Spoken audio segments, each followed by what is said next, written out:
Welcome to today's presentation, What's New in Chef 14 and ChefDK 3, a deep dive into the newest features of the Chef client. Let's go ahead and get started. Tim, why don't you kick us off by telling our audience a bit more about yourself and what we'll be covering here today. All right.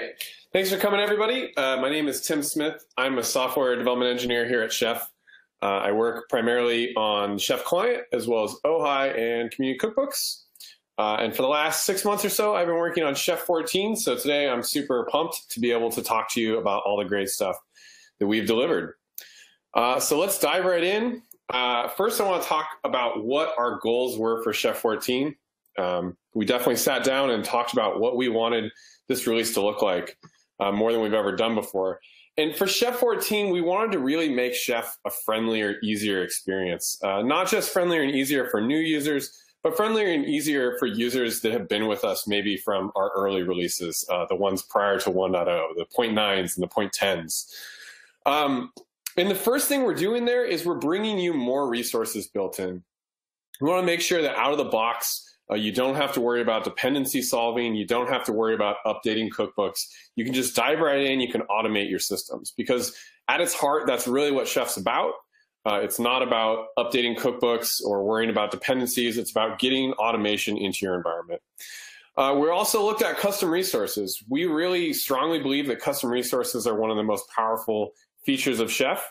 And we want to make that experience even better for our users that are using custom resources to automate things in their environments. We also looked at some of our core functionality that we thought we could refine, places that were a little rough, areas where we thought we could improve performance and fix up some of the feature functionality. And then finally, we looked at general performance improvements we could do. Obviously, we want to bring new functionality to Chef, but we also want to make Chef faster with every release. And we really think that we've gotten a nice performance Chef client here.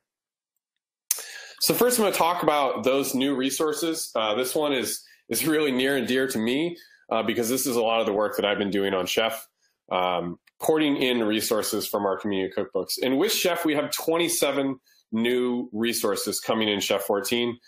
These are just about all imported from some of the most popular community cookbooks. I believe we have one resource that was written from scratch just for this release. This brings in some of the resources that we most commonly see at our enterprise customers and we most commonly see as dependencies on the supermarket. And that's no accident. We wanted to bring these all into Chef. We want you to be able to do work without having to bring those dependencies in from day one. I'm going to dive a little bit into all of these resources and why I think they're kind of important and what you can do with them. But first off, the importance of why we're bringing more resources in is really to eliminate those cookbook dependencies. And this is something we started going all the way back to Chef 12 and Chef 13. We eliminated a few of the dependencies that you used to see on just about every cookbook. And that was because of some incompatibilities we had in the Yum and the Apt cookbook. We had a few major releases there of the Yum and the Apt cookbook, and we started to see issues with dependency solving on the supermarket. Users would depend on a version less than 2, and then another user would depend on a version greater than 2, and then you could never actually dependency solve using those 2 cookbooks. So we brought Yum and Apt resources into Chef 12, and it was really a wonderfully successful thing. We don't see those as dependencies on every single cookbook anymore. And in doing that, we were able to not just give people more value out of the box with Chef, we were able to eliminate a whole dependency solving issue and need to update those cookbooks. We continued that with Chef 13. We brought more Apt resources in. We brought resources from the Zipper cookbook as well as the Systemd cookbook, and we started bringing in resources from the Windows cookbook. In Chef 14, we've really kicked this up a notch. We've brought in a huge number of resources, and that's going to allow you to eliminate a ton of external cookbooks that you previously had to manage. And why I think there's huge value in this, not just for providing functionality out of the box, is that now you don't have to worry about updating these resources. If you want to update your Chef client now, you'll know that the resources that are compatible with that version come with that version automatically. You won't have to worry about updating all the community cookbooks that you depend on in order to use the latest version of Chef. And if you want to jump in and you want to start writing Chef 14 cookbooks, you want to remove those dependencies from your cookbooks, it's pretty simple. You can use the Chef version metadata. You can just set your cookbook to depend on 14.0 or greater. This will cause it to fail with a nice warning if users are not on 14. And then you can just remove that dependency. It's as simple as that. In this example here is Windows. Windows is really one of the best ones that we've been able to remove. I'm super excited about that one. This is a journey we started on going way back into Chef 10, where we brought in things like Windows Service and Windows Package. We've brought in just about the remainder of this cookbook at this point. So now we have auto run, font, page file, printer, printer port, shortcut, and Windows feature, which is actually 2 different resources depending on if you're using DISM or PowerShell. This is just about all of it. There's a few more resources that are left at this point. Those are ones that we didn't think were ready for prime time. We're going to look at those. We're going to evaluate them, rewrite them, and get those into the next release of Chef. But we really do believe that for just about every user out there, you can remove that Windows dependency and no longer have to worry about updating that. And these resources have seen a huge amount of work. I've done 13 different releases of the Windows Cookbook since January 1st. A huge number of bug fixes, additional feature functionality, and the Windows feature DISM and PowerShell resources have been entirely rewritten, much more performant, and they handle errors much better now. So I'm really excited to bring those into Chef. We also added a few more resources as well, things that weren't in the Windows Cookbook but are really great for Windows users. We have a Windows 80 join resource now. This allows you to really simply just specify a domain you want to join and credentials to join it. Your node will join right in. You can reboot that node and you'll be right on your domain. We also have a hostname resource. This supports a whole different number of platforms, but it supports Windows as well. Even handles like editing the XML config that is in an AWS that you need to handle so that the hostname doesn't change back if you reboot.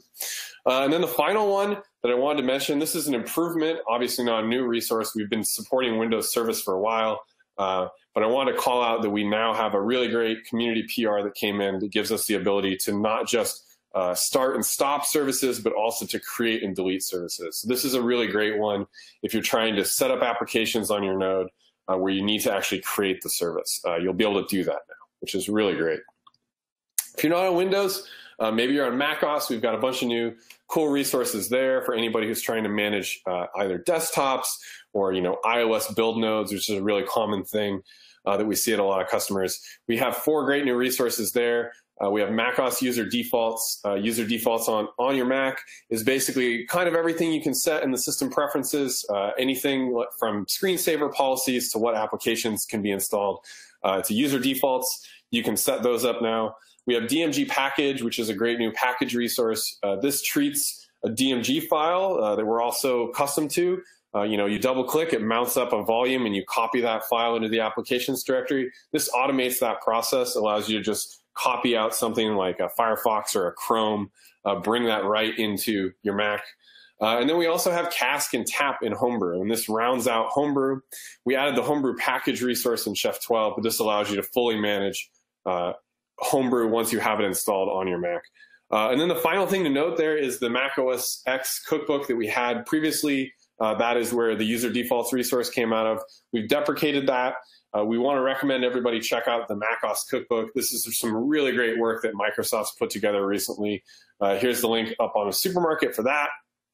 They have just been pouring in new resources for managing Macs, and they're going to give a great presentation at ChefConf talking about some of that Mac management that they're doing with Chef. If you're not on a Mac and you're not on Windows, maybe you're on Red Hat. If you are, then you have RHSM to worry about. And we have new resources from our RHSM cookbook. This brings in full management of RHSM interactions, gets your nodes registered, gets repositories set up, additional subscriptions applied, and lets you start using RHSM to do your patch management. Really cool stuff to be able to do that. Get all your critical patches with one Chef resource applied. We do have a bunch of other resources for users that aren't on Red Hat, that aren't on a Mac, that aren't on Windows. We have some generic resources that apply to multiple platforms, and then a bunch of resources specific to Linux.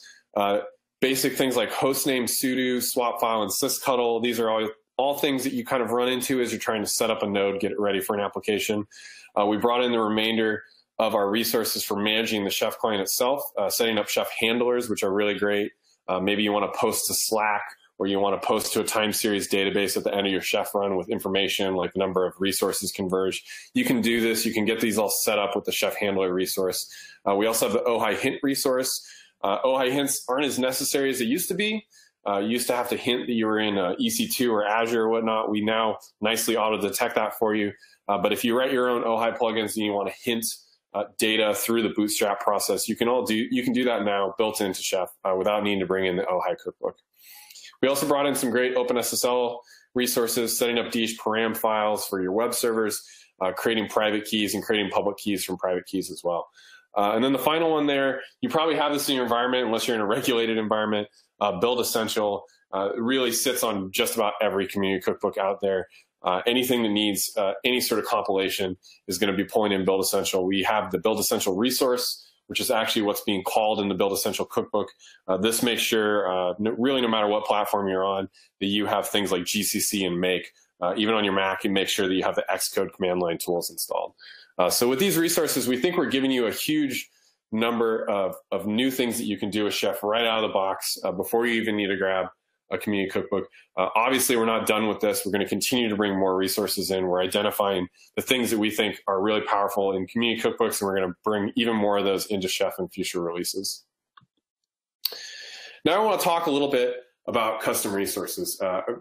Those resources previously, those are obviously custom resources themselves. Chef is powered at its core by custom resources, but we think the ability for end users to write custom resources is one of the most powerful features in Chef.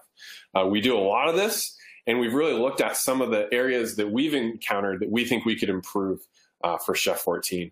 And these were our goals. We wanted to improve the ability for cookbooks to communicate important changes to end users. When there's a change coming up that's going to introduce something breaking, we want the cookbook to be able to communicate that to users and not rely on users reading change logs or going through READMEs. We also want to help users when data validation fails.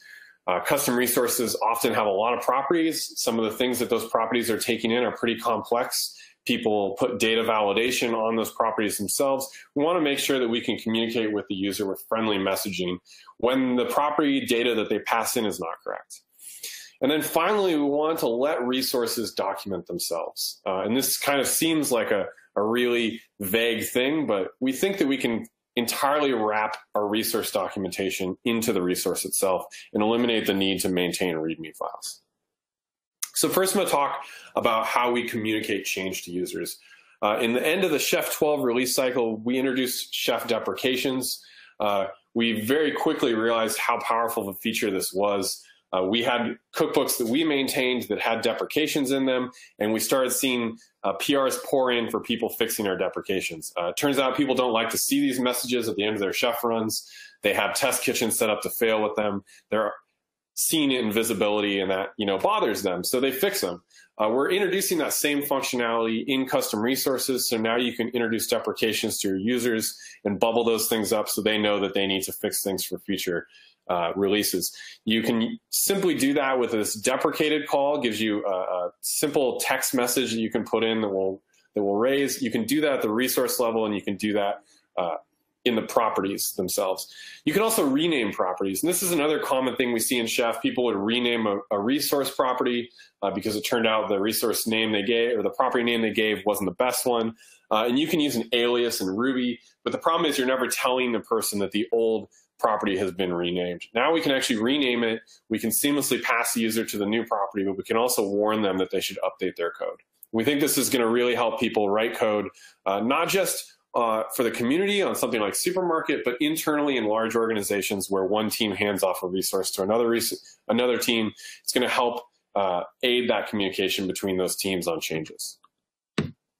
Second thing we have is validation messages. This is a pretty simple one. Chef has a whole bunch of different ways that you can validate user input into a property.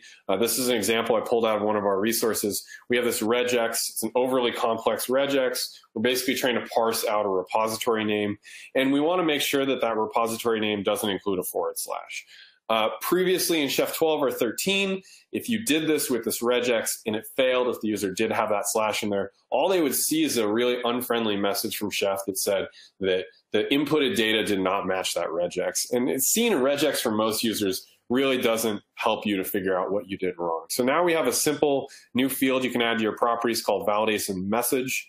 With that, you can give whatever warning you want to the user, give them the information they need so they don't have to comb through the code, they don't have to comb through a README, they don't have to do any of that. They can just see a simple message and update their code to, maybe not include that slash. And then the final one is self-documentation.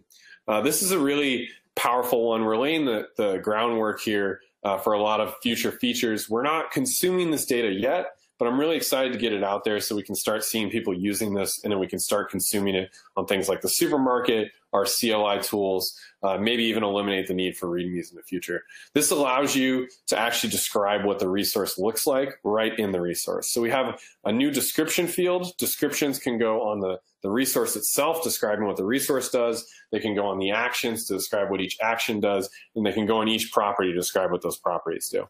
We also have an introduce field. So in this case, we're saying that this resource was introduced in 14.1. And then we have one more field that I didn't include here called example. And that allows you to just put as much text as you want into that using a here doc or whatever you want to show examples of how you would use this. So we think with that, we've basically allowed you to fully document your resource. Obviously, we already know the types. We know the default values. There's a lot of it we can infer just from the code itself. This is the additional information that you would need to round out that documentation in a user-friendly way.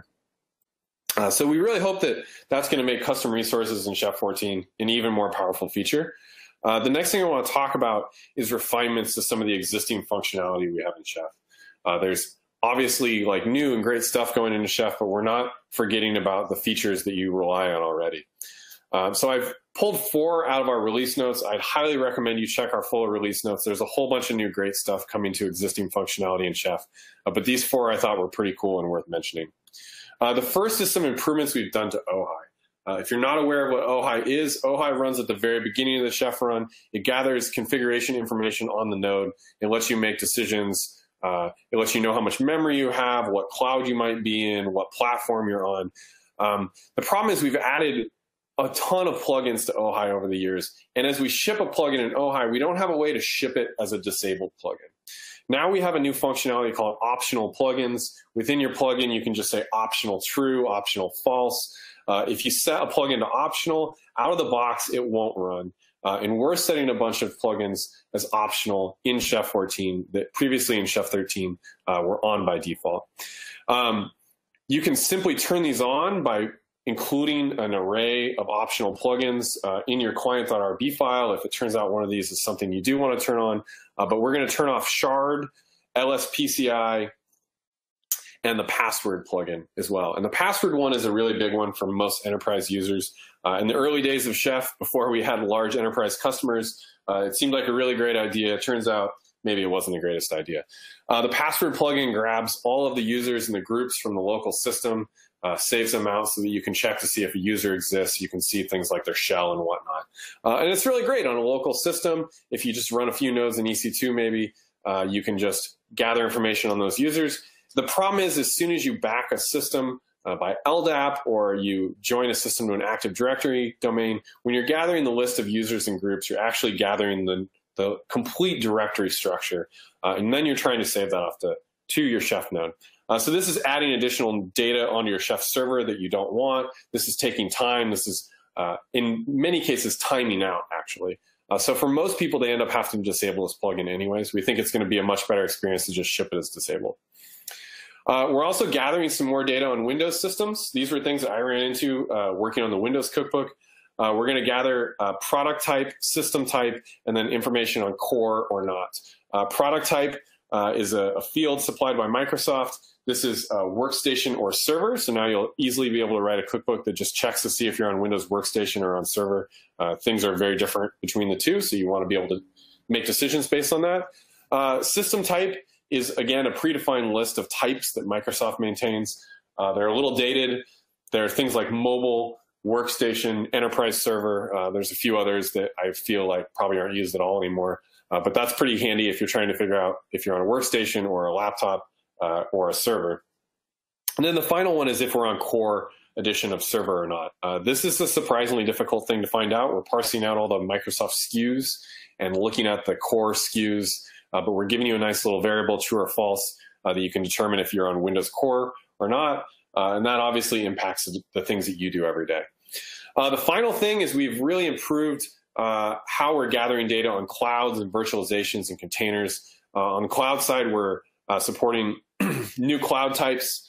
On the virtualization side, we're gathering hypervisor information for Mac guests. We're looking at whether on VirtualBox or VMware or Parallels. We're also gathering data on LXD containers. And then the final one is we have a whole new plugin for gathering data on Docker. We already recognize if you're in a Docker container yourself or if you are a Docker host. Now, if you're a Docker host, we're going to gather additional information on your configuration. One of those just being the version of Docker you're on, but also the number of containers you have, their state, the plugins you have installed, what your network configuration looks like. This is about a fourth of the data that we're going to provide you. Some of it's pretty handy if you're trying to manage containers using Chef. We've also improved the Yum package experience. Yum package is one of our original resources in Chef. We've rewritten it a few times. We've optimized it pretty heavily. And in this release of Chef, we've really made it better, significantly faster, and it also takes about half the memory as it goes and figures out what packages are available. And the real way to sum up the changes that we've made is basically the Yum package resource can now install anything that you could install on the Yum CLI with the same sort of syntax you would use on the Yum CLI. And this allows you to do some pretty cool things. I gave a few examples here. We can install a package name with a version constraint right in there. You couldn't do this kind of thing before. You couldn't say, hey, install MySQL less than 5.5 or equals to 5.5. You would have to know the exact version number, which includes like the subversion plus EL6 and horrible, horrible full version strings. Made it kind of not that useful of a thing to do. We can also install packages based on what they provide, which is pretty cool to be able to say, hey, I know this binary is going to get installed by something, just install it. I don't want to have to worry about what the actual package name is. So this is pretty cool, a lot of new functionality. This allowed us to close out, I think, about a dozen different issues, some of them going back years on edge cases where Yum wasn't working. So I think this is going to be a great improvement for everybody on RHEL and Amazon. We've also done some refinements to logging. This is a really simple change we made, but it's got some far-reaching impacts. It's going to make debugging Chef significantly easier. Chef runs under an info level. The things you see in the log, either on the CLI or written to your log files, are all info level or warnings if you're seeing warnings. We have another level that you can run on. You can pass -l debug to run in the debug log level. The problem was debug was really everything. Debug was a lot of information that you would want, but it was also a lot of information that was really geared for me as I developed Chef, information about every little plugin that was being loaded in Ohai, information about every HTTP transaction that happens with the Chef server, every single file we have to pull down in every cookbook. And it ended up being, sometimes hundreds of pages of output. And you would have to scroll through it and figure out where the actual data you cared about was. Well, we've introduced a new level called Trace. And we've moved a bunch of the things that are really geared at Chef developers into the trace level. And this means if you run Chef Client now with the log level of debug, you're really going to see the things that matter to you in your cookbook. So if you had a cookbook fail, if some shell out didn't work, you can run it in the debug level and you'll be able to see that shell out without having to go through hundreds of pages of other information that you don't really care about. So I think that that's going to be a really great feature, even though it was actually a pretty simple change. And then the last one I'm going to talk about is called policy file hoisting. We think policy files are one of the greatest workflows in Chef. People ask us a lot if it's deprecated, if it's not something we care about. You don't see a lot about it because for the most part it just works. People that use it love it, and it is fully supported in Chef Automate at this point. But we had one feature that Code Ranger wrote that he was using in Poise that allowed you to kind of bring some of the existing environment attribute functionality into the policy file world.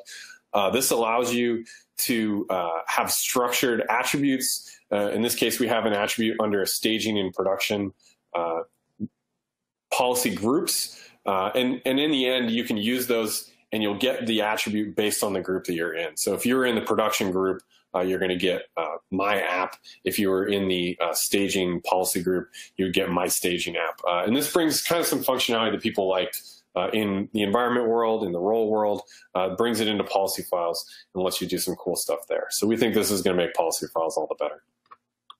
And the last thing I want to talk about is the performance improvements in Chef. Some of the previous functionality already has actually been some pretty great performance improvements. Obviously, that yum rewrite is a huge performance win, a huge memory win. 50% reduction in memory is fairly significant in memory constrained environments. And just shipping resources straight into Chef itself is a great performance win, because now when you're doing that first Chef run, you don't have to pull down all those files. You don't have to do a sync from your Chef server. You're really reducing the amount of overhead you have to do that first Chef run. So there's a performance win right there. But we've got a few other things that I think are worth mentioning. The first is that we're shipping Chef with Ruby 2.5 now. We were using 2.4 previously. This gives us about a 5 to 10% performance improvement across the board. There's a huge amount of work that's been done in upstream in Ruby to improve performance. We've also seen about a 2x herb templating performance improvement. That's going to be huge every time you're templating something. If you've got complex templates, you'll obviously see a bit more there. And then if you're on Windows, we've got a bunch of different improvements there that I think are worth mentioning. The first one is how we're caching Windows feature information. It's very difficult to determine what features are installed in Windows when you shell out to either DISM or you run PowerShell to gather that list of features that are available to you. If you're on a memory constrained system or a resource constrained system, sometimes that can take multiple seconds to run that. So if you're installing multiple features, and each one has maybe a 2 or 3 second overhead, that can really add up in your total Chef runs, can put your system under a significant amount of load, effectively just doing a no-op, because nothing actually would need to be installed after that first Chef run. So we're pretty aggressively caching this data now. We had some caching in the Windows feature DISM resource. Previously, it was using Ohai. It had its own performance downsides. Now we're caching directly within Chef. We're not using Ohai. In doing that, we're getting a 1.5x speed up compared to the old caching method on the first Chef run using DISM, and we're getting a 3.5x speed up every time you run a Windows feature PowerShell resource. So that's going to be a really cool one for people that are installing lots of features. We also properly allow you to pass in arrays of features now, and that allows you to reduce the number of resources you have. The fewer resources you have, the faster they execute. So you can take all the different features that you might have before had to install in 10 different resources with 10 different calls out to PowerShell. You can do that all in a single install. It'll significantly speed up your run and reduce resource utilization. The second part is we've removed a ton of legacy WMI calls. We had support for Windows 2003 and Chef previously. We had officially deprecated that support, but we still had the code in Chef and in Ohai, and a lot of things that we did because Windows 2003 is a significantly different operating system than newer operating systems. A lot of things we would do, we would have to run some WMI calls to determine if we were in 2003 or not. We've been able to remove all of those. This is especially beneficial if you're doing lots and lots of things with file ACLs. This is going to reduce a ton of WMI calls that had to occur there to get that simple information about what operating system you're on. Those just won't happen anymore. And then the last part, this is really our most significant performance improvement on the Windows side, is we have a new mixin called PowerShell exec. If you're writing custom resources and before you'd use the PowerShell out mixin, this is really like the PowerShell out ++ mixin. PowerShell exec uses some of the modern functionality in PowerShell 4.0 and later. It allows you to shell out, and it does so without actually writing the scripts to disk, without opening up a shell, without running PowerShell.exe. And in doing so, by just running it all in memory without writing your script to disk, there's obviously security improvements there just by doing that. But there's huge performance wins, particularly when you're on an IO constrained environment. We're also getting the added bonus there of being on modern PowerShell is we're going to JSON the data for you automatically. So you're going to get back nice, easy to parse data. You're not going to have to spend a whole bunch of time, compute time and your own personal time kind of, writing case regexes on that data that comes back. So it's going to make it really easy to parse that data you get back. And it's 7 times faster than the old method. So that's a pretty significant performance improvement. And that's the last improvement item that I have to talk about on our existing Chef client. I really do want to suggest that you go read the changelog in its entirety. There's a ton of stuff that I didn't have time to mention. I'm actually already taking longer than I wanted to, just talking about the things I have here. But what I want to talk about now is ChefDK 3, and I do promise that this will be super brief. because at its core, ChefDK is really just Chef plus the community tooling that we have out there. And the big feature you're going to get in ChefDK 3 is obviously that you're getting Chef Client 14 and everything that goes along with that. But we're also going to bring in some cool new tooling that I did want to call out specifically.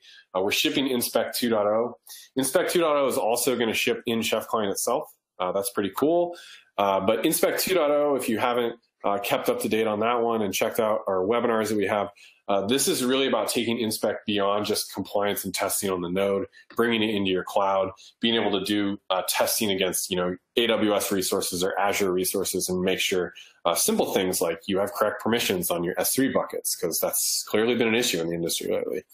That's going to be in ChefDK. It's also going to give you a bunch of new resources for specifically writing testing on your node. So you're going to get a whole bunch of new things you can do with Inspect. We're bringing in a new Food Critic 13. If you're on one of our really old versions of ChefDK 2, this is basically going to double the number of Food Critic rules you have. You might have seen these coming in on the supermarket.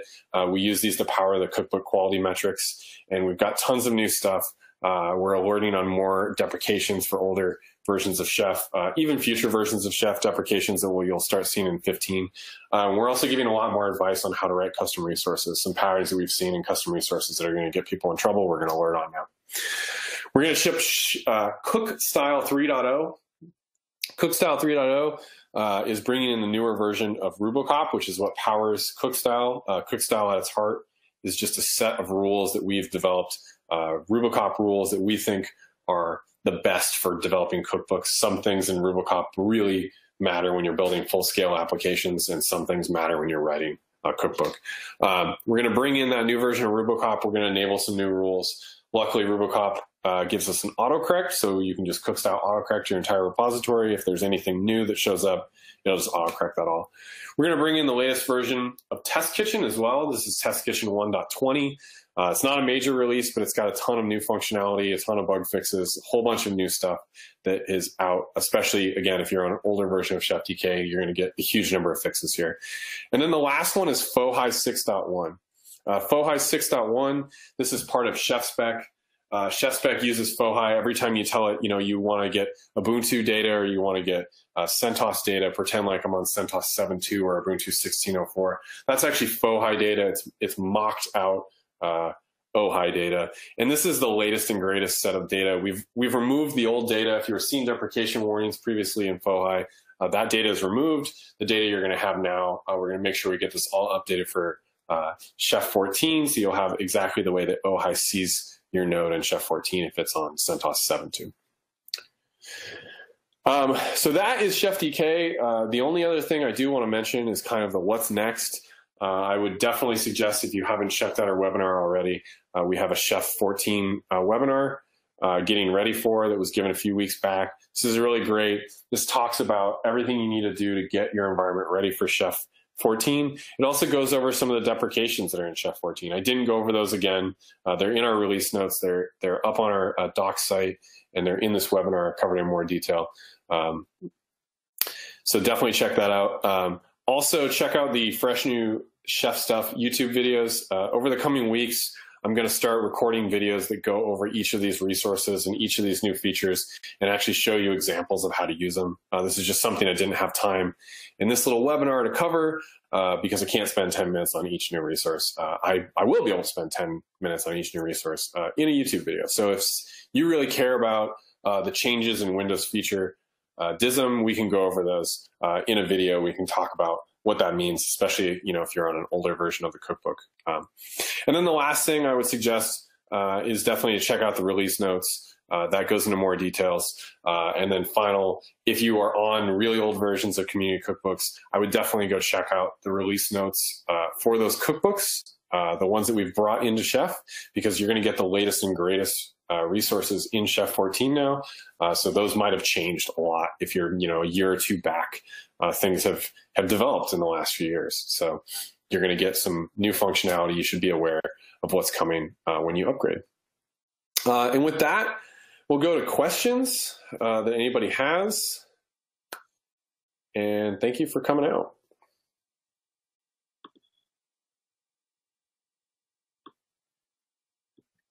let's see what we got here. Apologize, this is my first time using this.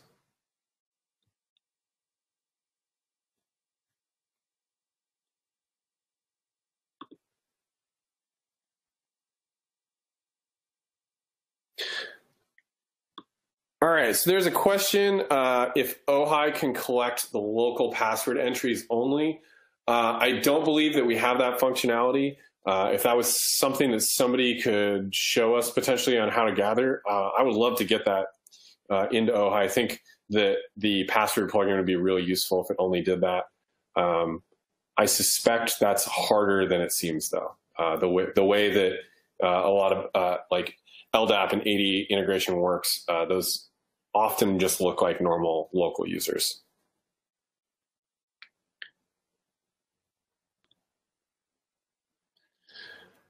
There's another question, is will the PowerShell exec mixin support PowerShell core across all platforms? One of our engineers that works, who wrote the PowerShell exec mixin, has talked a lot about what PowerShell core means in Chef. This is definitely something we're focused on. I don't know if that's something that we'll get to immediately, but PowerShell core and PowerShell across other platforms is definitely something that we care about.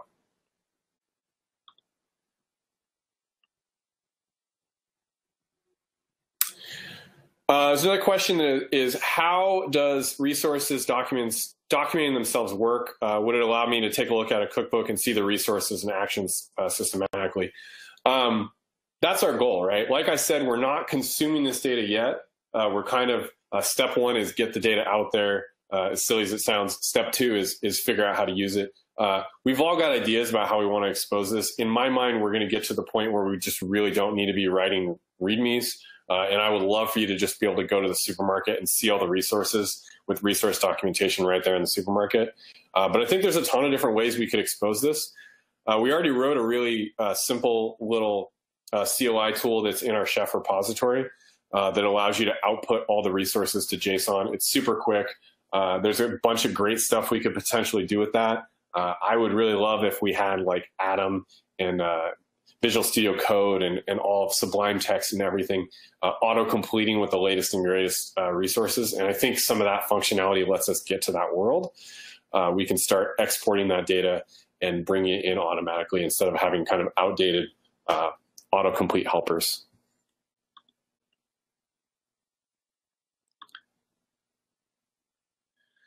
There's another question about a timeline for migrating resources to the new PowerShell exec mixin. There is one caveat that I mentioned with PowerShell exec.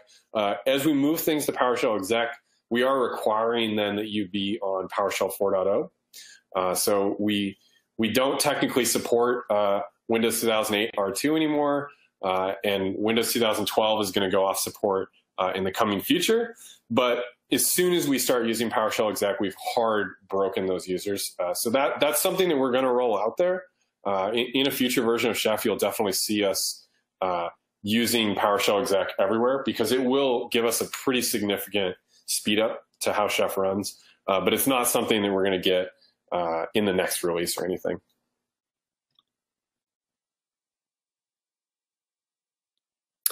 There's another question about with Windows 80 join, if there's any plans to bring that functionality to Linux as well. This is actually something that one of my coworkers brought up as I wrote the resource. He said, what about Linux? The problem is that gets really difficult. There's a lot of different ways you can authenticate a Linux system onto Active Directory. A lot of times you're going to use something like SSSD, LDAP. That gets pretty simple. But it gets a lot trickier and then we start to basically get into a point where we're writing a very opinionated resource. We try to shy away from opinionated resources. As soon as we take a hard opinion, it turns out that our opinion was wrong or that someone out there disagrees with that opinion. I think Windows 80 join supporting Windows, there's really only one way to do that. So that there's no opinion to that. If we supported it in Linux, I feel like people would be unhappy no matter what we did with that. So we probably won't do that. There are some cookbooks that allow you to do that. And we have maintained, I believe, a few of those in the past, but they're definitely on the supermarket. If the Linux world wanted to rally around a single way to to set up LDAP backing or to set up AD backing. I would love that. Maybe that'll get into systemd in the future, right?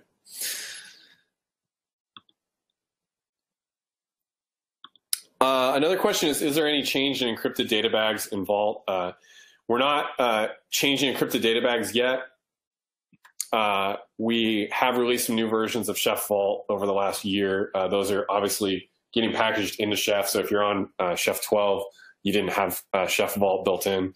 Chef Vault is built into Chef 13.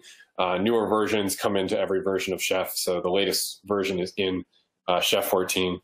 Yeah, it is what it has been. Nothing has really changed there in the last few months. It says, how do we know what versions of cookbooks are now obsolete by Chef 14? That list that I gave you is cookbooks where we've really brought in all the resources. The thing that you're going to run into is there's some cookbooks where we've taken resources, but then there was also recipes.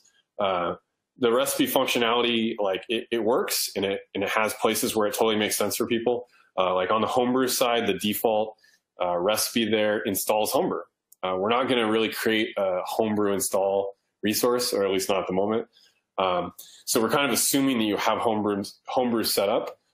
So you could say that homebrew is deprecated, but we won't deprecate it. Probably at some point we'll remove the resources from it. The Windows cookbook is really just resources. The Ohai cookbook is just resources, Chef Handler, things like that. Those are just resources. As we bring those into Chef, we'll actually go and deprecate them on the supermarket. And that's going to give kind of a gentle nudge to people to upgrade. We'll put a note in the README. They'll obviously continue to function for anybody on an older Chef release. Deprecating them doesn't break them, doesn't mean you can't install them. Just gives you a little bit of a warning when you do that installation.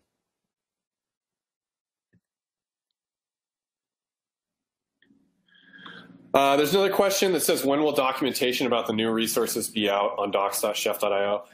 We have our initial documentation up. We're going to obviously continue to refine that, but you should see documentation for all the resources up there.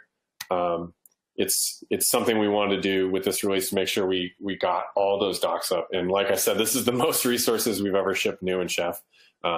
If you look at the total number of resources in Chef, I think it was 70 something. We're adding 27. If you kind of dedupe the old resources, because there's multiple package resources, there's multiple service resources, there's like 15 package resources. This is basically like a 50% increase in the number of resources. So it required writing a huge number of docs. We definitely made sure this time around that we got that stuff up there now because we wanted that to be available. And some of those are up there when we went with our beta as well. There's another question that is there a list of features that have been deprecated in this release to help in upgrading? Yes, there definitely is. It's in a few different places. We have an RFC about being better about deprecating stuff. We want to make sure that we're definitely helping people out with deprecations. So as we introduce new deprecations, those go in the release notes for that version. We also put them up on the doc site. If you go under Chef, I think it's under Getting Started. There's a deprecations page that tells you what version we introduced a deprecation and then what version we actually remove that functionality. And it gives you a link to a page that describes that deprecation more. And then also in the release notes for Chef 14, I break down what the deprecations are. I don't believe that actually links to those deprecation pages. I'll take a look at that and maybe add that. But yeah, we should have a full list there. And deprecations are covered in the Getting Ready for Chef 14 webinar. So definitely, as you plan your upgrade, you might want to watch that webinar. It's a pretty good one. There's another question that is, what is the best way to submit for a community resource to become native in the next version of Chef? That's a really great question. This is something that we've kind of been toying around with internally. The ones that we brought in were mostly the ones that we wrote. These are things that we, if you look at the original copyrights on them, a lot of them are like 2009, 2010, 2011. They've been around for a while. We think that they're appropriate. Anytime we had to make breaking changes, that happened probably a few years ago. But there's obviously more things to bring in. I think there's a lot of stuff that would be really valuable. And we've brought things in from the community previously, like systemd unit was just a community PR to bring that into Chef 13 or Chef 12. We'll definitely want to bring in more stuff in the future. And I think we're going to come up with a kind of a process for that, some sort of nomination process, maybe with some voting and things like that. But that's really about like, we want to bring in core things. We're not going to bring in resources for things like managing MySQL or something where it's a moving target. We want to do things that kind of make sense against the existing Chef resources that won't require you to update your Chef client once a month when new versions of applications come out. But if there's more stuff, I definitely want to see things like, SE Linux, maybe kernel extensions, things or kernel modules. There's a whole bunch of core operating things that either exist in the community or haven't yet been written that I would really like to get into a future version of Chef. So we'll probably have some announcement at some point about what that process looks like and how people can go about getting things if they've written something to get that into a future version of Chef.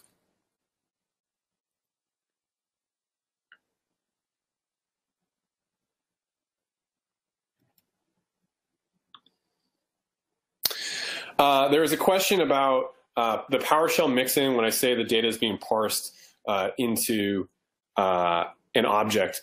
Yeah, so PowerShell 3.0 introduced convert to JSON, so you can just pipe your commandlet right into convert to JSON, which is great because it handles all the format. We're doing that automatically for you. Obviously, that doesn't make sense everywhere. I'm not entirely sure if there's an option to turn that off. I'd have to look at that. But yeah, so we're gonna convert it into JSON natively within PowerShell, and then we're gonna take that data that comes back and we're gonna actually parse that JSON so you can just natively use it in Ruby. What you'll get back would be, I guess, just a hash at that point. So instead of you having to say, in PowerShell out or really in Mixlib out or anything, this isn't a platform specific thing to Windows, but if you're just shelling out in Chef, you get back a big object, a big string, and then you have to parse out each line, and you're going to look for certain things in each line. You're going to run a regex against that line and then decide to do something. That's obviously pretty resource intensive to run like regexes against tons and tons of lines. If you get it back as structured data, you can just grab a key out of that structured data. You can save quite a bit of compute time there and quite a bit of headache yourself writing some of that parsing of output data. So that's why I think that's going to be a really great feature for a lot of people. I wish we could do that same thing on the Linux side. It would be really cool.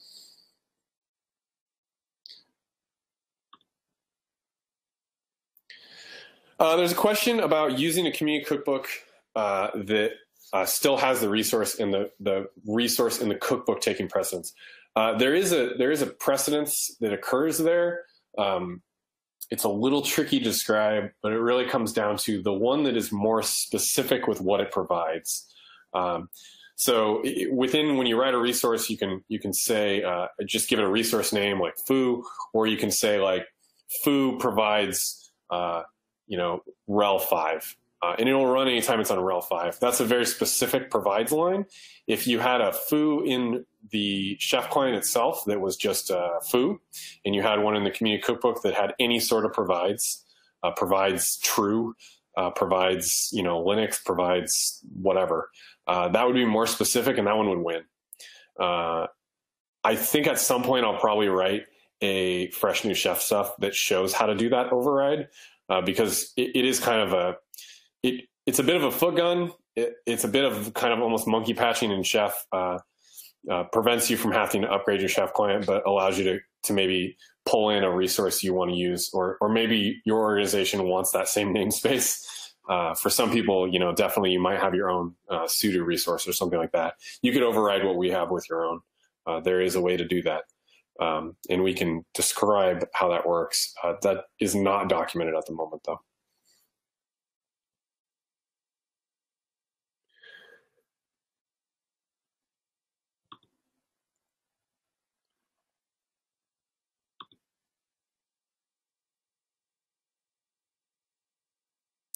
There's a question about testing compatibility for cookbooks for Chef 14. Really, the best way to start testing is to get things into Test Kitchen. That's going to give you a full chef run. But I would definitely recommend, looking at Food Critic first. Things that we can parse out in the text within Food Critic, we can just check to see if you're using certain things that we know are deprecated. If you're seeing deprecation warnings in Chef 12 or 13, obviously those are going to be failures, so you need to fix those. But once you get it into Chef 14 and Test Kitchen, you can do a complete chef run and actually see the failures. And that's something that John Snow and Julian go over in the Getting Ready for Chef 14 webinar. So definitely check that one out. It has a lot of information on what that looks like. There's another question about the advantage of bringing resources into Core Chef versus keeping things modular. We definitely had a desire in the past to keep Chef really modular, and the idea there is that you wouldn't have to upgrade Chef that often. You could bring in cookbooks. I think over time we've realized that that seems really great in principle, that you could have this Chef client that you install and you don't update it for like 6 years or something because all you're doing is improving cookbooks. It doesn't really pan out. And it also introduces a lot of compatibility issues like I was talking about, like the need then to upgrade Chef client means you have to update the cookbooks. It's also really difficult for us to roll functionality out and troubleshoot things.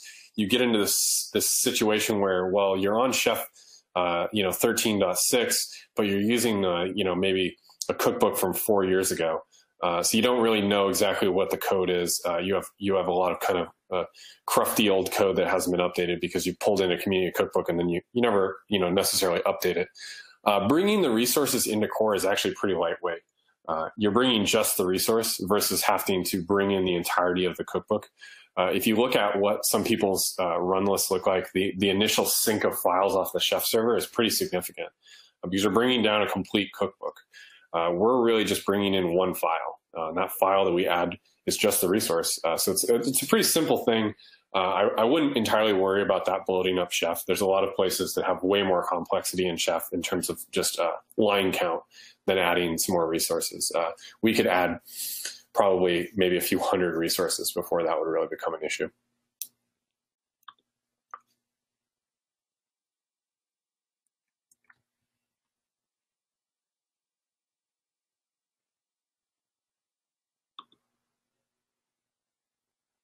There's another question about what is the best version of the Chef server for Chef Client 14. The beauty of the Chef server is we've made improvements to it over the years. I don't want to make it sound like the Chef server is standing still, but the underlying API to that is really the same. If you are using Chef Client, 11, you can check into the latest Chef server, but an old Chef server can check in or can have a new Chef client check into it because not a huge amount's changed there. There's definitely some new stuff.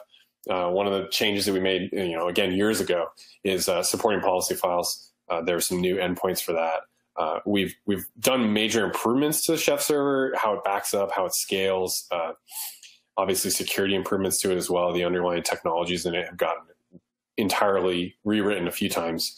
But you can be on an older version of the Chef server. There isn't a Chef server past 12 because we haven't introduced a breaking change. So there's been no reason to make a Chef server 13 or 14. And I think you'll see those versions. They won't ever catch up. Chef client is where we have breaking changes once a year. Chef server, just keep up on your minor releases, 12 dot whatever we're on now, and you'll be fine.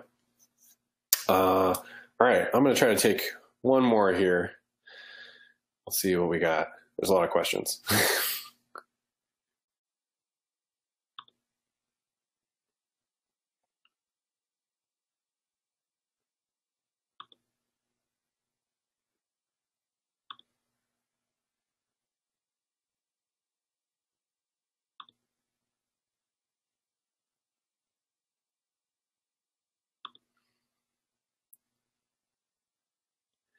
Yeah, so I'll go take this last question here. There's a question about discussion of the Chef Client Updater Cookbook and any special considerations with Chef 14.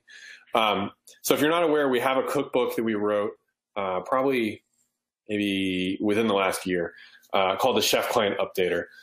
Previously, if you wanted to update Chef Client, you either had to write your own cookbook for it or you used a cookbook that Heavy Water wrote some time ago called the Omnibus Updater, because the actual package for Chef is the Omnibus package. We went through and really took kind of the best ideas out of the Omnibus Updater cookbook and wrote our own. It uses Mixlib install, which is our Ruby gem for actually handling the Chef installation. And it's a lot better. We've really kind of like proved this thing out over, I would say, even the last few months, providing for a lot of the edge cases and things that you run into. Is there any particular issues with Chef 14 using that? Not that I know of. The Chef upgrade in terms of, updating the package, like really Chef is just a package, right? It's an RPM, it's a deb, it's an MSI, it's whatever your platform is. Doing it within Chef is a little trickier because you're trying to update the thing you're running, and that's where the edge cases all come into. But there's nothing inherently different from going from, say, 12 to 13 versus 13 to 14 or 12 to 14. It's really just about, installing that new package, killing the running process, and also starting up the new one, getting that to handle gracefully, which works pretty well on most platforms. It gets a little trickier on Windows and gets quite tricky when you're on sysv, where you can't just tell it to like start something up after it dies. But I don't think there's any particular things you have to worry about there. If you haven't checked that cookbook out, and if you're not up to date, certainly check the new version out, update it to the latest. We just released one today, actually, that improves how we handle sysv restarts. But yeah, there shouldn't be any particular concerns using that cookbook with Chef 14. All right. Well, with that, I'm going to hand it back to Jamie. Definitely thanks for coming out, everybody. This has been great. Great questions. We'll try to get the other questions in here answered one-on-one since we're out of time. Yes, thank you, Tim. We are just about out of time. Like Tim said, for those of you that submitted questions that we didn't have time to answer, we'll follow up with you via email or in Slack and address those in the next week or so on the Chef blog, where we'll recap everything we covered here today. As a reminder, a copy of today's slide deck and additional help materials are available in the resource list widget at the bottom of your screen. We encourage you to download the slide deck and bookmark any links that you may find useful. The on-demand version of this presentation should be available by tomorrow, and we'll email you as soon as it's ready, along with a discount code to register for ChefConf, which is taking place in Chicago this May 22nd through 25th. Thanks again for your time, and have a wonderful day.